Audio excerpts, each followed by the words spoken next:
Hello students, आज हम बात करने वाले हैं। जो हम वेक्टर्स की बात कर रहे थे, वेक्टर एडिशंस की, तो उसमें देखिए एक मेथड और होता है, त्रिकोणमिति मेथड यानी ट्रिग्नोमेट्रिकल मेथड होता है। तो उस अधिकांश से जब हम दो वेक्टर के बीच का रिजल्टेंट निकालते हैं, उसकी डायरेक्शन निकालते हैं, दो वेक्टर के एडिशन का जो रिजल्टेंट हुआ आपका, उसका मैग्नीट्यूड निकालते हैं या उसकी डायरेक्शन निकालते हैं, तो हम इसी विधि का यूज करते हैं। ठीक है, आइए उसके बारे में बात करते हैं। तो लिखा हुआ है, यदि दो सदिश ए वेक्टर व बी वेक्टर एक दूसरे से फाई कोण पर चित्र अनुसार हों तो देखिए ये थीटा है ये। ठीक है, तो ये जो थीटा एंगल है, देखिए मैं आपको बताऊं, ये यहाँ से यहाँ तक का है। ठीक है, जो फाई है केवल वो ये है। इस फाई का मतलब है कि वो ए वेक्टर से जो ये ओ है, जो ओ है, ओ पॉइंट, ओ से जो आर बना हुआ है, ओ से आर, तो ये जो वेक्टर हुआ ओ आर वेक्टर, ये इनका रिजल्टेंट वेक्टर हुआ समांतर चतुर्भुज विधि से, क्योंकि ओ पी क्या हुआ, पहला वेक्टर हुआ ए, और ओ एस क्या हुआ, दूसरा वेक्टर हुआ, यानी इनके मैग्नीट्यूड हुए। ठीक है, अब देखिए जो हमारे पास आर हुआ वो ये हुआ। अब ए वेक्टर के साथ जो आर वेक्टर वो एंगल बनाता है फाई, जबकि जो ए और बी के बीच का एंगल है वो कितना है, थीटा है। ठीक है, क्लियर हो गया इतना। अब देखिए इसके समांतर, पहले तो इसके समांतर हमने क्या किया, इस आर वाले पॉइंट से यहाँ एक सीधा नीचे लंब डालते हैं। अब लंब डालने के बाद इस ओ पी वाली रेखा को क्यू तक बढ़ाते हैं, जो यहाँ इसको मिलेगी। तो देखिए ये वाला एंगल और ये वाली रेखा और ये वाली रेखा समांतर है, इसलिए जितना एंगल यहाँ बनेगा उतना ही एंगल यहाँ बनेगा। ये भी थीटा हुआ तो ये भी थीटा है, जो आपको मैंने वही बताया। यहाँ 90 डिग्री का ये एंगल है। ठीक है, तो जाहिर सी बात है अंदर भी कितने डिग्री का एंगल हुआ, 90 का हुआ। अब देखिए तो ये आपका एक त्रिभुज बन चुका। अब देखिए मैं आपको बताऊं हमें क्या क्या चाहिए। देखिए इस समकोण त्रिभुज की कहानी की अगर हम बात करें तो हमें एक तो ये फाई निकालना है। ठीक है, इस समकोण त्रिभुज में जो ओ आर क्यू बना, तो ओ आर क्यू में देखिए अब क्या क्या चीज़ गायब है हमारे पास। एक तो पी क्यू हमारे पास नहीं है और एक आर क्यू हमारे पास नहीं है। ठीक है, तो हम क्या करेंगे, पहले इस छोटे वाले समकोण त्रिभुज से ये आर क्यू और पी क्यू निकाल लेंगे।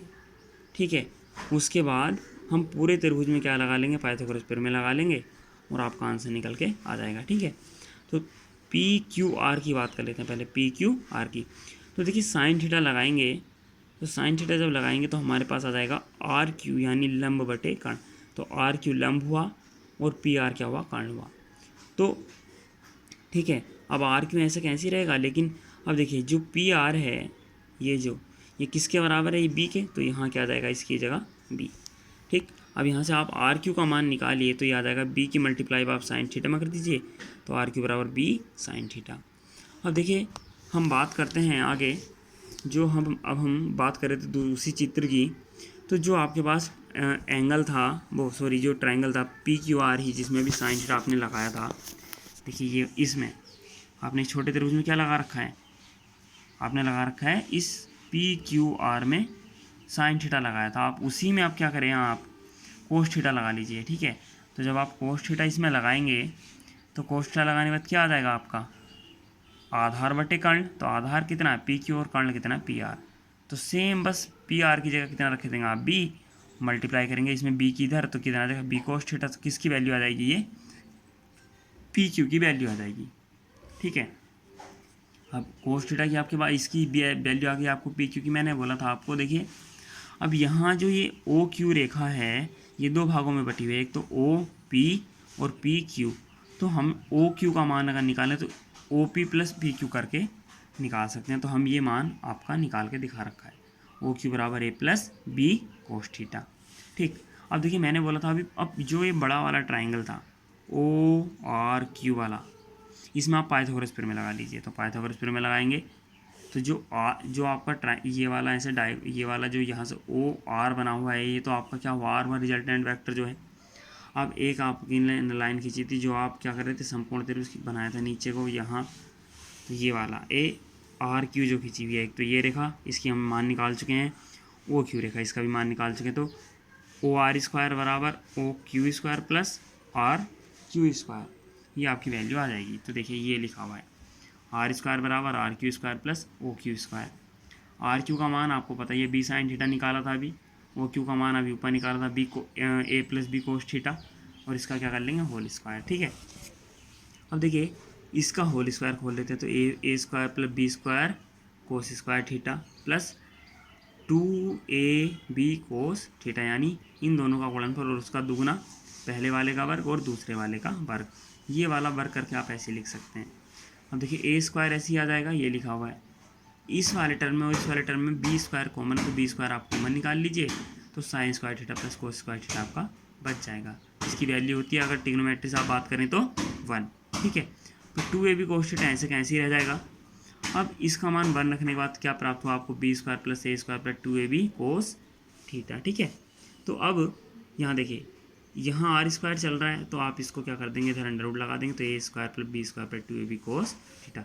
ये आपका परिणामी जो रिजल्टेंट होता है ए और बी वेक्टर का, उसका मैग्नीट्यूड निकालने का फॉर्मूला है। ठीक है, तो कहीं भी आपको दो वेक्टरों का एडिशन आप निकाल रहे हो और उन दोनों वेक्टरों के परिणामी का मैग्नीट्यूड निकालना, तो आप इस सूत्र से हमेशा निकालेंगे। ठीक है, अब क्या बात कर लेते हैं डायरेक्शन की। तो मैंने बोला था देखिए जो ये आपका चित्र था, ठीक है, तो इस चित्र में डायरेक्शन कौन सी हुई, डायरेक्शन का मतलब होता है एंगल से, ये जो एंगल बना हुआ है ये एंगल निकाल के देना आपको फाई।